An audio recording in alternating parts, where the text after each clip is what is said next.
ام المومنین حضرت عائشہ رضی اللہ تعالی عنہا کہتی ہیں کہ رسول اللہ صلی اللہ علیہ وآلہ وسلم نے فرمایا، قربانی کے دن اللہ کے نزدیک آدمی کا سب سے محبوب عمل خون بہانا ہے۔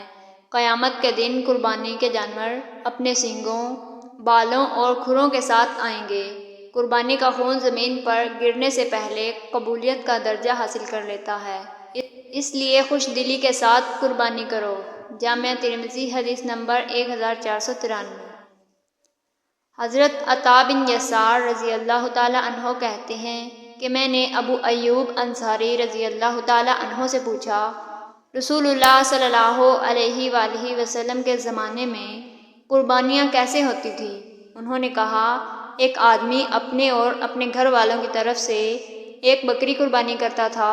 وہ لوگ خود کھاتے تھے اور دوسروں کو کھلاتے تھے، یہاں تک کہ لوگ کثرت قربانی پر فخر کرنے لگے، اور اب یہ صورت حال ہو گئی جو دیکھ رہے ہو۔ جامعہ ترمذی حدیث نمبر 1505۔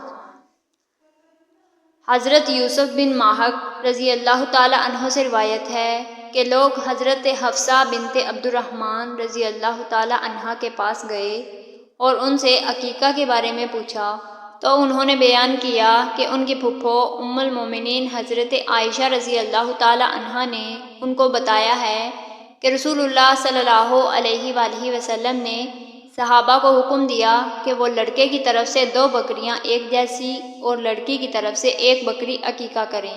جامعہ ترمذی حدیث نمبر 1513۔